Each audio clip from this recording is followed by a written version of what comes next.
Ori ka odhi nyime ne chenro mar min jakom duol mar EACC David Oginde Obagi County ma Siaya. Kinde ma chenro ma kamano dhi nyime, apisas mag EACC bende twak gi jofwambo ewi weche mamulo sekta mopogore opogore e pacho ka. E report ma tinende duolno yango ni timo nonro ewi wach omenda maromo shillings bilion 2.6 ma chich ni ogwenyo lwedo e mbalariany ma Jaramogi Oginga Odinga. Yangore ni apisas moko mag mbalariany no mibadhi mieno. Jachiw wach elo EACC Eric Ngumbi chiwo twak achiel kachiel nyakor Magajwang ka bende wa brodhi kacha pono wayude mondo mi omiwa lipodno ma wachore ewi omenda no magwenyore lwedo omenda maromo bilion 2.6. Nyakor Magajwang nyisani wa bro yudo lipodno kata kamano adona tere achiel kachiel e ikono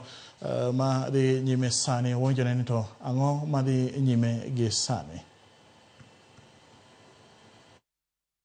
Clarity, so essentially means that those graduates cannot get their certificate until investigations are done.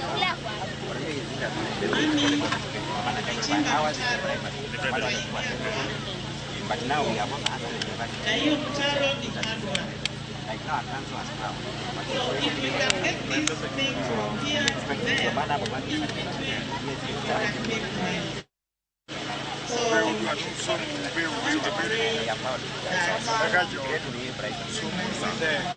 Nyakor Magajwang wa broido lipodno kowuok e county ma Siaya seche ma biro ka ikete mana kanyo mano ika mar min Oginde ma en jakom mar EACC.